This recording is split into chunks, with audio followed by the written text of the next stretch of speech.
Welcome to Open House, the real estate and mortgage show on News Talk 580 CFRA. If you have any questions about mortgages or real estate, give us a call at 521-TALK. That's 521-8255. Or text 1-800-580-CFRA. With Frank Napolitano and Paul Rushforth, here is Steve Gregory. Cold enough for you, gentlemen? What a change, eh? 20 degrees. 20 degree shift in 2 days. Love it. Wow. Love it. That's Canada. I was in Dallas this weekend. It was 31 degrees. It was warm, and it was beautiful. Oh, it was 25 here probably when you were there, so it was probably just as warm, close to being as warm, right? Well, and then and let the arguing begin already. Aren't you the math guy? 31 and 25. That's pretty close. That's a bit of a difference. With here. 27 with the humidity Yes. here. You know what? We're getting closer. I'm just glad we haven't introduced Sean Reid yet, but we have a professional referee here, like a hockey referee. So I'm glad he's here because he can actually ref Frank and I from. You can give Frank a penalty from. I could. Think of the worst game you ever refed. You're not even close. Yeah, not even close. Boo. Well, talking about being cold last night, the crowd was pretty cold to me last night. Why would that be? I don't know. You think after 25 years they know what they're going to get with me. Now, So- which game did you ref last night, just for people that Just the Ottawa game here. 6-7. Yeah. So for anyone who doesn't know, Sean is a OHL referee, and he's refed over, about 1,200 games now? Yeah, coming up to 1,100 games. 1,100 hockey games. Wow. Wow. Yeah. A lot of Regular games. season works- games. Now, he's not actually here because he's a referee. No, but he works No. part-time in advance more. Part-time for sure. Well, actually, it's funny though. We were talking just before getting on the show, and we're asking Sean how do you have such a happy marriage? He's like, well, I'm gone every weekend. My wife loves it, so that's why we're so happy. Yeah. I knew there was a key. Yeah, I'm sure that would keep my girlfriend happy too. Let me tell you. Keep us pretty happy, too. Oh, geez, that's mean. That's me. Yes. Referee. All right, let's get into some real estate mortgages. Let's go. Hey, the numbers are out already for October, which is a bit of a surprise. Here we are, November 2nd? That's pretty quick. Are we not? We're only the second. That's Yeah. right. Yeah, I was actually shocked when I looked this morning. I wasn't even going to look because usually they come out about 5 days after, and especially with the weekend now. I assume maybe Tuesday, Wednesday, but they came out and they weren't surprising. The number of sales was up almost 46%, which was That must be surprising. well, it was a little bit of surprise, but keep in mind our October, November, December last year was quite weak, and we're hoping to have a much stronger. October, November, December, last fourth quarter. The average sale price was up I better put my glasses on here. Sorry, the average sale price was up 1.2%. So it's creeping up. I know there was a report by another firm this week that mentioned the average sale price they expect in the fourth quarter to be up 4.5%, and they may not be wrong. It might be a little bit steep. Where last month we were 1.4, we're 1.2 this month, so we're at 2.6. So I figure our fourth quarter we could be another couple strong months. Be up a few percent. But when you look at the year to date, our number of sales is almost up 10%. We're just over 9%, which is. Now, are we comparing to a brutal year, right? Last year was not a strong year, but listen, I don't think this year has been a strong year either. I mean, it's been a very average year. It's not, compared to what we went through in 2022, what we're going to go through, I believe, in 2025. I think we've seen a couple soft years, which, we expected. I mean, of course, rates are now coming down, but we are at all-time record rates. I mean, our inventory was quite low. We do have an election coming next year. We have the U.S. election coming this week. So there's a lot of things that have slowed down our market. And, to see the average sale price year to date almost up 1%, and I figure we'll probably end around 2.5% year to date average sale price. That's considered a flat year in my books. I mean, yes, we're up a couple percent, but in my books, that's a flat year. And we're probably going to finish the year under 700,000 as an average sale price, probably around 680, 685. Keep in mind at our peak in 2022, we were at almost 740,000. So we've come down a little bit, but we're having a solid balanced year right now. No surprise? No surprise. I mean, it's no surprise. The number of sales actually is a bit of a surprise. I didn't think we were going to be up that much. The average sale price, I thought we'd probably be up a little more, to be honest with you. So it's a little bit surprising. This time next year, I think our number of sales is going to be up drastically, and I think our average sale price is also going to be up drastically. You think we're going to set records next year? I wouldn't say records, because 2022... I mean, take that out of it. Yeah, if you take out 2022, well, actually 2021 and 2022, when we went up almost 50%. I can't see that ever happening, but we could be up next year double digits. We could be up, our average sale price could be up double digits. And I would hate to see it more than that. I mean, anytime you're getting into double digits, people start throwing around the word the bubble, which, I think we've already seen a little bit of a bubble here. I mean, last year we went down 5.5% average sale price, which is the first time we've gone down since the early 90s. And I don't think we're going to go down anytime soon. I mean, this year we'll end up just up. We'll have a few flat years, but I do think next year is going to be a very, very strong year. When do these announcements from the government take effect? Next month? So the stress test one, which is you don't need to use the stress test for just straight switches from one lender to another, take effect November 21st, and then December 15th is the 30-year amortization goes into effect on the 15th. So explain that one, Frank. That's because that's a good one.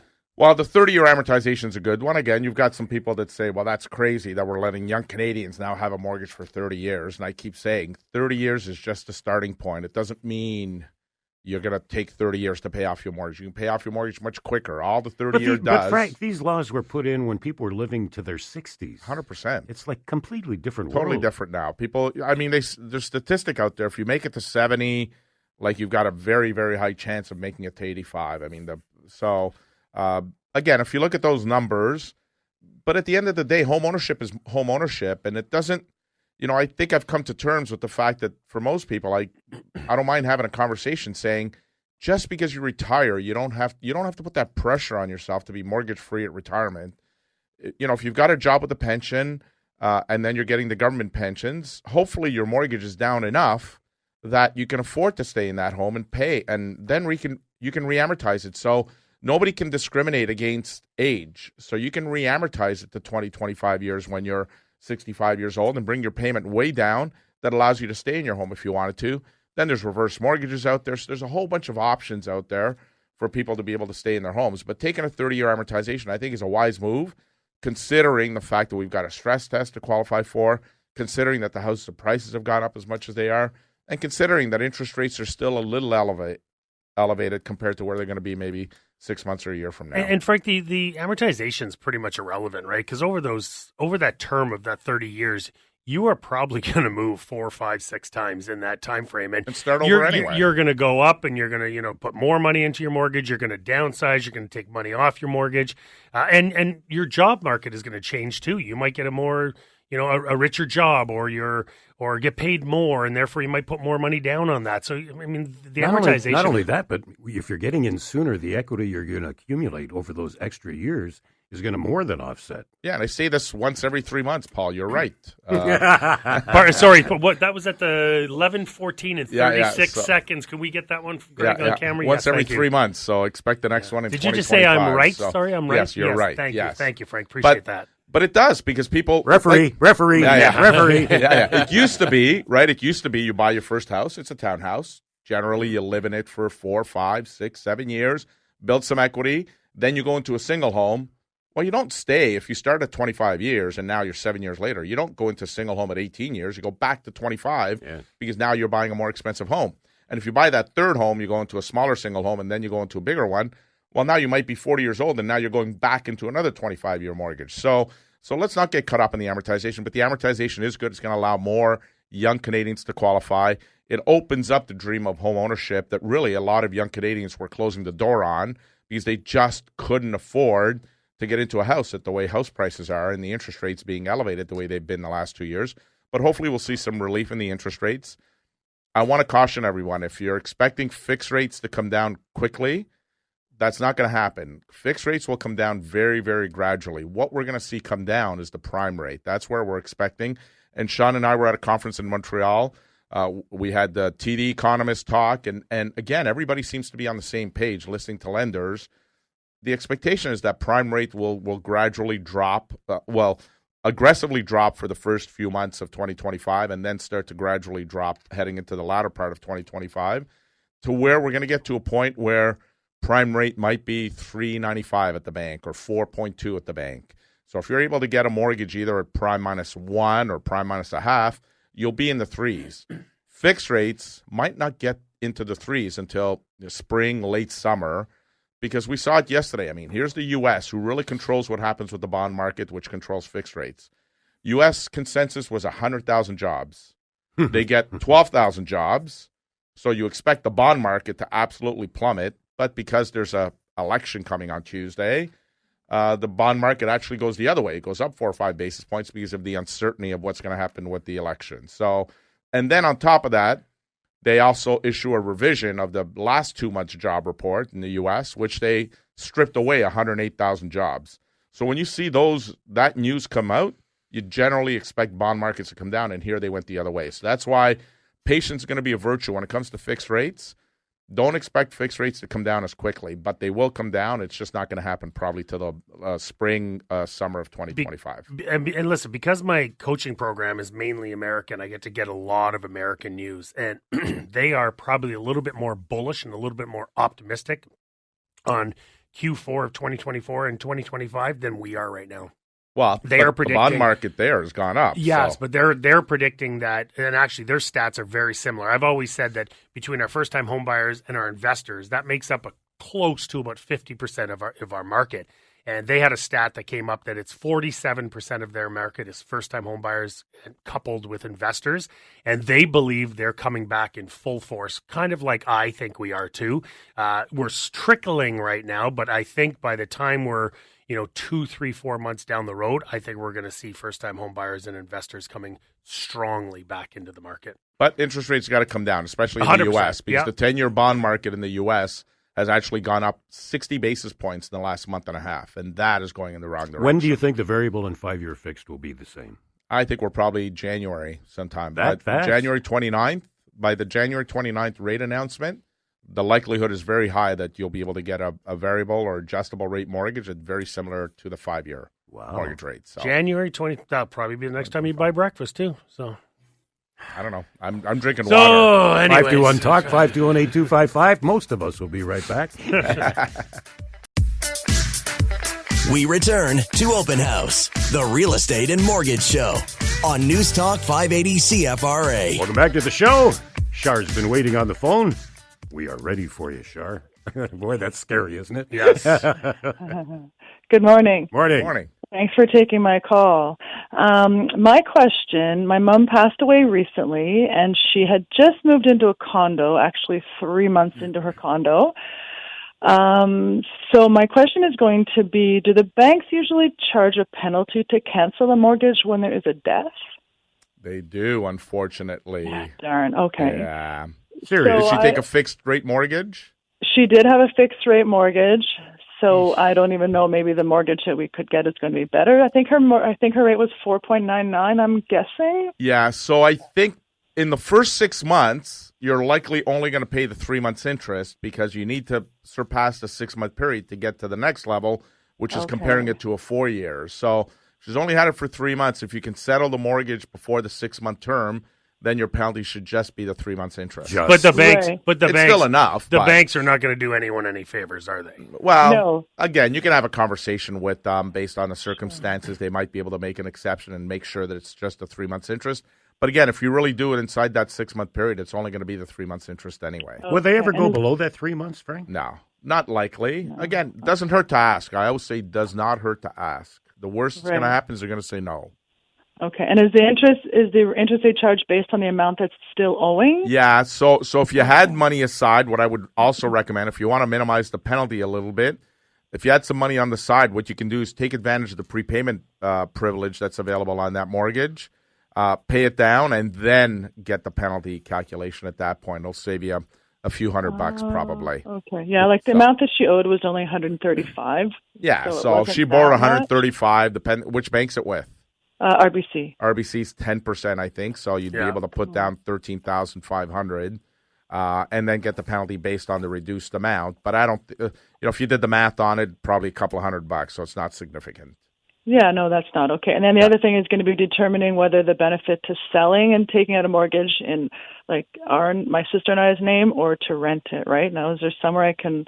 Yeah, does the bank help with port. that? I mean, you can port the mortgage if you guys wanted to keep the property and just rent it out. You can port the mortgage, take it over from your mom's estate. So you've got options. I would say sit down with the bank. Yeah. I mean, 4.99 is not a great rate. I mean, it's a good rate. It's not a great rate. Right. So either way, I mean, at that point, you could pay the 3 months interest and maybe get a better rate if you're going to do that. So. Oh, okay. Well, the question was, is there usually a penalty? And I'm guessing there's no way around that. I don't think there's a way around it, but it doesn't hurt to ask. I mean, they might make an exception. You sound very convincing. I'm sure they'll waive it. Yeah. Oh, well, I'm definitely going to try. There's no doubt about that. Yeah. And condolences. Condolences on your loss. Thanks, Char. Okay, thanks. Good luck, Char. It's funny. Well, it's not funny. They should have something in play for that. Like if someone passes away, they should be waiving interest rates on that or the penalty. Yeah, or at least reduce it by reduce it to a month and a half or a month or something. But it's. I don't think so. Especially if it's but if it's early on, you're asking. Listen, the banks are. It's a business. Well, I know it. Listen, but if it's early on in the mortgage, like we're talking 3 months. Well, then do it before the 6 months, and you're just 3 months interest, and that's it. I mean, Listen, it's going to get worse. It's going to get worse if it gets beyond 6 months because it could be interest rate differential, and then that gets even more expensive. Well, listen, you just went through this, Greg, and I know that it was not fun when your dad passed away with the bank. No, yeah, and it was through RBC as well, and they were not very helpful. I'll tell you, and his mortgage was just coming up for renewal at the time, and of course, he passed away before the renewal, and they immediately flipped it into a 6 month open. Open? Okay. Yeah. Until you at 9 1/4. Yeah. Like and rates were what at that point? Were they really high at that point? That was 2 and a bit years ago, Frank. So there's probably the right move in a scenario where you were going to sell it. If you're going to keep 100%. It, then I think it's the wrong move. I mean, it's better. Yeah. Some banks will put you automatically. So if you're coming off a 5-year fixed, if you don't renew with them, they put you in another 5-year fix. That would have been worse. They can't do that automatically. But Greg couldn't do anything. Writing. But Greg couldn't do anything about that because there was no correct. The probate hadn't gone through. Correct. So Greg was at the mercy of whatever the bank wanted to do, right? Yep. Yeah. Which is why where the 9.5% came in. They knew it. They knew but it. I guess because you did sell. No, you didn't sell for 2 years down the road because you did sell. The open was probably better because if you were in a 5-year fix, 100%. Yeah, because we'd only be 2 years into that 5-year, and the penalty. Yeah. But private mortgages are cheaper than 9 1/4. Yeah. Right? Yeah. Good segue into readers. Good. That was very good segue. Steve didn't get that one. Steve's just catching Steve's on still now, like, what? Private mortgage? You got to get to 70, Steve, okay? So you can live longer. You got to get you to 70. I was going to wait and bring Sean in when we had more than 2 minutes, but because I know how much Sean can talk. And you know what? It's taken a lot for me just to sit here watching you. I'll bet. So it's great. Yeah, it's great to finally be able to talk. Yeah, Steve, he's not a good listener. He's a good talker, not a good listener. So, Reader, he hasn't interrupted you once not yet. So once. This is good. No, this is really good. I did tell my low guy today. There is a reason you have 2 ears and 1 mouth. And, yes. I'm putting that to use today. Yeah. Now, what's the over/under on Frank interrupting Sean when he? Oh, it's a done deal. I mean, he'll do it before the break. We only got a minute. Yeah. What are you talking about? Yes. How much can you get a private mortgage for these days? Well, you know what? Private mortgages are all situational. So for us to serve the market, we're really concentrating as a lender, bridging the gap for people. We know that interest rates are coming down, so we're really trying to be able to be flexible. 3 months, 6 months terms, even less than a year. Because we know that rates are coming down, we want that flexibility. And the flexibility also benefits our investors at the end of the day. They like that. It's less of a risk, if you will, for people. But the market itself always dictates the need that we need the need that we have for the mortgages. And short term right now is a good option for a lot of people. You prefer people coming in and getting out, right? This is not a long-term solution, right? Exactly. So to answer your question, I mean, we're doing 3-month deals right now. At $599, $499. Wow. Again, it's very risk-based depending on the file. Every file that we see, we price to risk. So it's not just a general, here's everybody's rate. Right. We do certainly price to risk. So, reader, because we have to go to break and you're obviously going to talk after the break, if someone's sitting in front of their computer and they want to do a little bit of homework before we come back after the break, where can they go and do a little bit of homework? Yeah, the easiest thing is Advanced MIC, so MIC, so advancedmic.com. That's our website, and we can certainly explore from there. Perfect. Yeah. See, I should be hosting this show. Should I see that? Why am I here? Seriously. Greg, you and I are leaving. Yeah. 521-521-8255. We'll be right back. That's enough from you. Greg has value in the show. You don't. Welcome back to the show, ladies and gentlemen. Stephen forgot to let us know we were coming back on. We weren't ready. We were talking nonsense in the break. I was ready. I don't know where you guys were. Well, I mean, I'm always ready, but, Reader and Frank were over there having a kumbaya in the corner, so. Talking business. Paul was looking at the treadmills across the street thinking he should get some exercise. There you go. Yeah, Love it. I usually expect that crap from Frank, not you, Reader. Jeez. Welcome to the club, right? Yeah, right. You're fitting right in here today. He realized it was too far to walk. That is correct. How's business at the Mick? Good return on investment again this year, right? You know what? It has been a good year. And we were just talking at the break and listening to the first segments. You know what? We're very bullish on this coming year. Our fiscal year starts September, so we're into our 2025 fiscal year. And we're excited just for the opportunity. We see a bit of a shift in the market. Opportunities is, we've seen sales increasing, which is good for us, good for our transactions. Closing out our fiscal 2024, we're in that process right now with our audit being completed.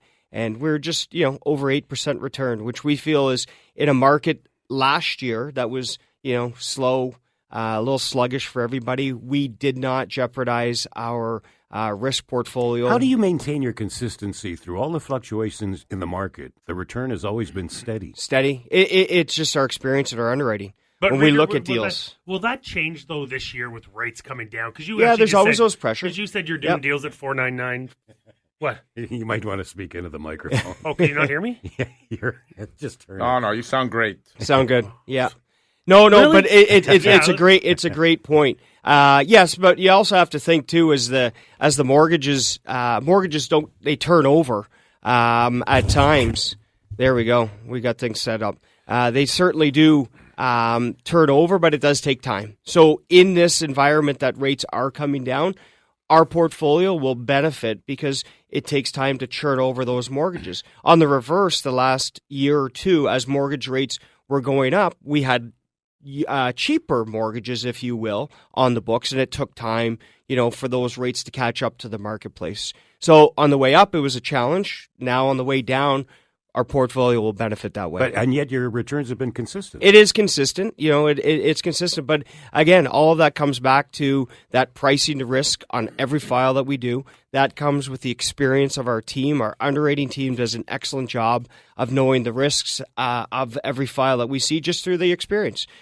Jennifer is our lead underwriter, Jennifer Anderson. She does an amazing job of knowing what deals we can capture and put on our books, and collectively as a whole, our investors benefit from that. Anderson, you said, right? Jennifer, yeah, Anderson. Let's not the other one. Let Steve know when you hit 9%. He doesn't get out of bed until something. Oh, there we go. No. Right, Steve? You know what? But we're always thriving for that, and with it's not just thriving for a fictitious number, 9-10%.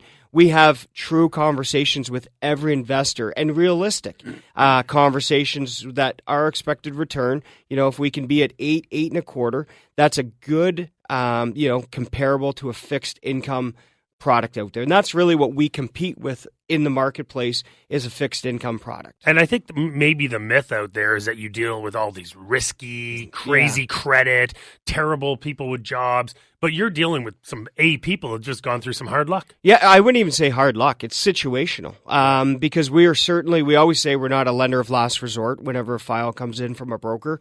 We're not a lender of last resort. So people with really weak credit, well, what's the reason for did they have, a separation, a divorce, COVID, job loss, whatever, COVID? Yeah. If it's situational, you know what, and we can help improve those people move on to a better stage. That's always our goal, to move on to a traditional lender. Yeah, we'll do those deals. If they're habitual, late repayment and it's just a track record that's always gone on, that's probably not a file that we're going to do. So in terms of they've had some bad luck, maybe. But again, that's why it's so important to know every single deal that comes in, that we're helping improve people's situations. Can it be for timing issues as well, and maybe people building their own home that just need some money over a short period of time? Yeah, we certainly see that, the transition of people. We don't do construction mortgages, right. Which, again, if when we compare to our counterparts out there that do that, maybe their return is a little bit higher, but there's also assume a little bit more risk as an investor too. And you have to think of too, even during, like I mentioned, during COVID, There's so many people that had decent jobs going into COVID that actually lost their jobs. Yep. And maybe they got them back, but they went through hard times. I mean, prices were going crazy. They had no money coming in. And so those might be some people that actually took maybe a bruised credit approach. For sure. And the one thing when we look at, and we do deal with people that call us at, maybe they've lost their job or their spouse is sick and so income has dropped in the household. Those people, it's so astonishing that we have a psyche as Canadians that they will do everything they can in their power to pay their mortgage. The issues really become with developers and things like that just get overextended. They don't know, how am I going to get out? And that's why we don't play in that space, because we certainly know, and I can firsthand speak to that when you deal with borrowers that really, I'm going to make this work.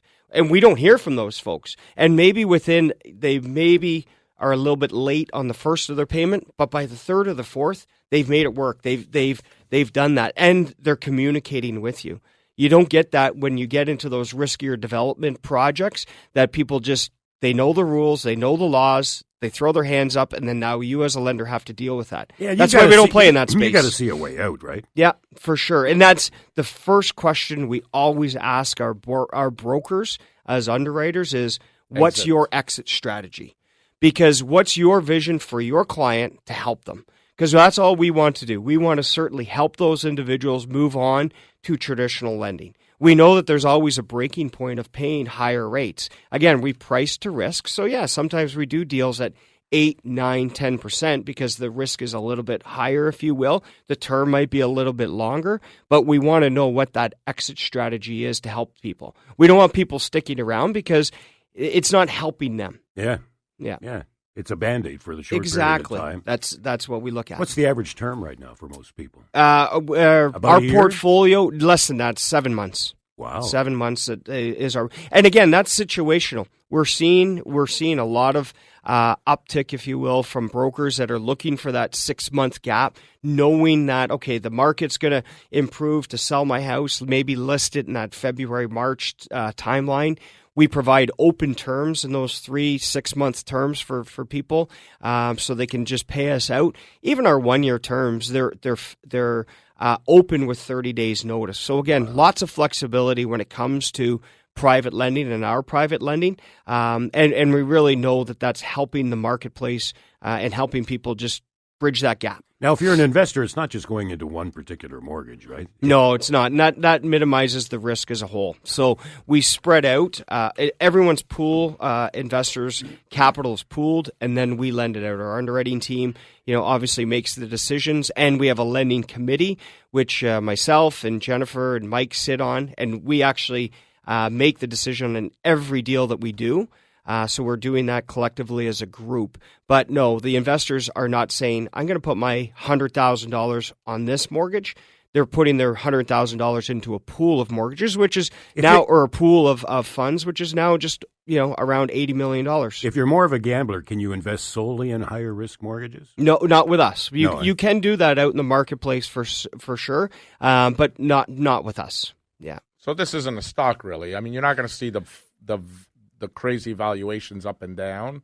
You're going to see just a steady return. Just a steady return. And that's the discussion that we have with a lot of investors. If we're looking to have a piece of people's portfolio, again, if we're trying to be a bit of that replacement for a fixed income, which is lower than our, call it 8% return, we know that you can go out in the stock market and you can have maybe a higher return. And right now, you know what? The market's done relatively well out there in terms of stocks and whatnot, but you have a bit of a pullback in the economy. We all know what happens there.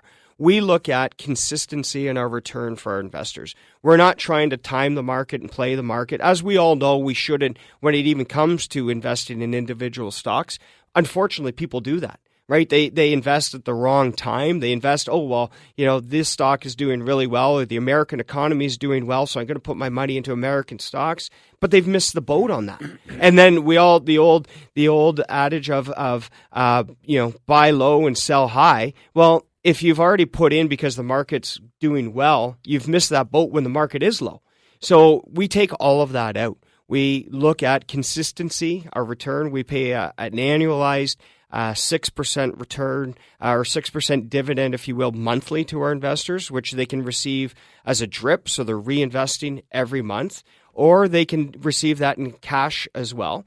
So it could supplement some people's income. And then we do a top-up at the end of our fiscal year to get them to that 8%. So it minimizes, Frank, just as you said, all of that risk of trying to time the market. Certainly, I would be the first to say that we know over time, the market itself, the stock market will outperform, but there's also times it doesn't. And so we're just trying to minimize minimize the risk. Exactly, too. Minimizing the risk. How many years now? We're just over 10 years. And what's the average return over that 10 years? Just around that 8%. Yeah. So, yeah. And it's not only savings, right? I mean, it could be multiple investments. I mean, RESPs too, right? RESPs and we have a lot of investors that come with RESPs, RSPs, TFSAs. We can take any registered account, but a little thing like that, their RESPs, they do that that contribution. They receive the government grant. And if your child's 2-3 years old, well, by the time they're 18, and they're ready to go to school, you've made a significant contribution, as well as receiving the top up from the government grants as well. What's the average investment? Is there an average investment for investment? Yeah, you know what? I don't know off the top of my head, to be honest with you. 20, 40, 50, 60. But our minimum investment is $10,000. So that's the other thing, that the stigma that we've tried to minimize out there when we're talking to new investors and that are looking at this. There was always this conception of investing in private mortgages was for the ultra wealthy at the end of the day, and this guy's got millions of dollars and I can lend it out and that was probably the conception out there. But you know what? This is an alternative to people that they don't really know. You know what? Maybe you're looking for an option outside of, a traditional mutual fund or an EFT option out there. And we're just providing that, very conservative, consistent return to investors, eliminating a lot of fluctuations that you see in the marketplace. So Greg was just whispering to me that he prefers a casino. Oh, yeah, you know what? I like to put, are you a red or a black guy? You put it on. Which one do you like, right? Double zeros. Yeah. He goes with double zeros. Double zeros, yeah. Now, let me just point out, seeing that I am supposedly the host of this show, that the only people that have interrupted you I knew this was coming. Paul and I. Yeah. Frank, not one You know what? interruption. Frank has been sitting there so quiet, and so, it's just this. I've never seen this side of Frank before, ever. I'm learning. Wow. At 75 years old, you're learning. So what we've learned is you don't interrupt people you respect. Oh. You said it, not me. 521-TALK, 521-8255. We'll be right back. On News Talk 580 CFRA. Welcome back to the show. Mr. Rushforth, if I want to close before Christmas, when do I have to buy? Right now. Yeah. Yeah, right now. It's and you know what I would be buying right now? I mean, we've been talked about this. I mean, there's a bigger push in the States, like I talked about, because their markets, they believe, are about to take off like crazy. I think our markets are going to take off, but, I don't think we're going to see like we did in 2022. But saying that, you still have lots of options right now. There's still lots of homes on the market. There are some people that are probably by the end of November will take their house off the market if it hasn't sold and then throw it back on in spring. But you couple the fact that the spring market is usually our hot market, and then the people that have taken their house off the market are now going back on the market. We could have an influx of listings on the market. I mean, we're still going to be way short, but we still could have an influx of listings on the market come the spring market. So I think January it's going to start taking off again for listings. Listen, I got a few of my own properties that I'm putting on the market, and I'm getting them ready. Like I can't get them on any sooner because I'm renovating them. But like January 10th, I'm hitting the market. By the way, Greg, I need some outside pictures. But January 10th to the 15th is when I'm going to personally hit the market with my properties, because that's when our spring market really starts. This year might be an exception. I think our spring market might be even stronger in that early January stage. We actually had a client who we listed this week who had a beautiful backyard, and he was getting ready to close the backyard, and just thinking of Greg, and we're like, we need to get Greg in there now before you start, putting furniture away and pools closed, even though they're probably all closed by now. And unfortunately, they had closed their pool this week, but I said, hey, Greg's a magician. He can open that pool for you. So, but no. Does he vacuum too? He does. But no, now's the time. You want to get in before Christmas. You want to get in soon. And the beauty is, usually at this time of year, we have way less opportunity. Right now, there's more opportunity on that market. Even though we are still in an inventory crisis, I feel like you have lots of options because people are sitting longer. And a lot of the feedback I'm seeing too right now is beautiful home. We're going to decide over the next 2 to 3 weeks, we're going to look at more homes. Well, that feedback a year and a half ago was like, if you don't get in within 10 seconds, you're not getting this home. Now buyers have a lot more opportunity. They have a lot more time. And I think it's just a better market for buyers right now. And it's even a strong market for sellers. But if you want to get in, I get in sooner than later. And I do predict by the time we have our rate drop in December and our rate drop in January, by mid-January, what's the date of the one in January, Frank? 29th. The 29th. But I do believe even leading up into that mid-January, I do believe our prices are going to start to climb. We should end this year around, average sale price up, let's say 2.5%. There's a chance we're going to be in double digits next year for average sale price. Wow. So I'd get in sooner than later if I'm a buyer. All right. Scenario for you, Mr. Napolitano. Had a buddy of mine call me yesterday. I want to see if the advice you give him is the same advice I gave him. That's a lie because you don't have any buddies, but go ahead. His mortgage is coming up in 2 weeks. Yep. They've offered him 3 years at 4.22. Yep. The variable would be 5.5. Variable would be 5.5. No, it'd be 5. No, he's getting 5.5. So they're giving him prime minus 45. Right. Terrible. Yep. Not good. You're right. Yeah. So he's leaning towards that 3 year. Well, natural, right? I mean, you're talking about a 1.25% difference right now with the uncertainty. As much as I think, and I'm fairly certain we're going to see prime rate drop by that, way more than that. But if December 11th is half a point and January 29th is half a point, which a few other economists have predicted, then all of a sudden, that 5.5 becomes 4.5 real quickly, and all of a sudden you're very close to that 4.22. With flexibility to be able to watch prime rate come down a little bit more moving forward, so he'd be below the 4.22. And then hopefully in the spring and summer, we'll see the fixed rates follow, and then he'll be able to lock in at a much lower rate. So would he be paying a premium? Likely for the first 3 months or 4 months, he'd pay more with the adjustable variable than he would with the fixed. But the likelihood is that once we exceed that 3-4 month period, he'd be at par with the fixed rate. And then if prime rate does continue to come down as expected, then he'd be making up all the loss in that 3-4 months. He'd make it up in the next 3-4 months and make even more money if he locks in for a lower rate than the 4.22 when he's ready to lock in. Frank, first of all, hang on. See, I told you. But first of all, that 5.5 is a terrible variable rate mortgage. It is. Because you should be able to get 5 right now. Yeah, right? But the banks are starting at prime minus 40, prime minus 45, and then you got to work them hard to try to get to the prime minus 60, 70, or prime minus 90, 95, which we can usually get as brokers somewhere else. Let me ask you another question, Frank. So I get a mortgage with you right now, and let's say it's at 5%. It's a variable rate mortgage. Prime minus 95, yeah. Yeah, so it's prime minus 95. It's 5% mortgage. My payment's, $1,000 every 2 weeks. And the rates go down half a point, and it comes down to 4.5. Am I still paying that $1,000, or is my If you're with 4 of the 5 major banks, you are. Everybody except for Scotiabank offers variable rate mortgages. Scotiabank is the only one that offers adjustable rate mortgages. So if you're looking for your payments to come down, then you want to get an adjustable rate mortgage. But if I just get a variable rate mortgage and my payments don't come down, more money's going to my principal than the interest. Correct. Okay, so you're paying off your house quicker. Okay. If that's what you want. But most Canadians now want that payment flexibility. They're okay to accept that only if their payment comes down too, because they're already making. So in your case, right, at 4.22, the interest rate would be better than at 5.5, or the payment would be lower. Yeah. So if he takes a variable rate mortgage and the payment stays the same, maybe that's not what he's looking for. Maybe he's looking for the lower payment. So it all depends on your circumstance. If you want to pay off your mortgage quicker, you can take a variable, leave the payment the same, and then more is going to principal. But you got to be careful. When rates start going the other way around, you need to be on top of it, which many Canadians are not on top of it.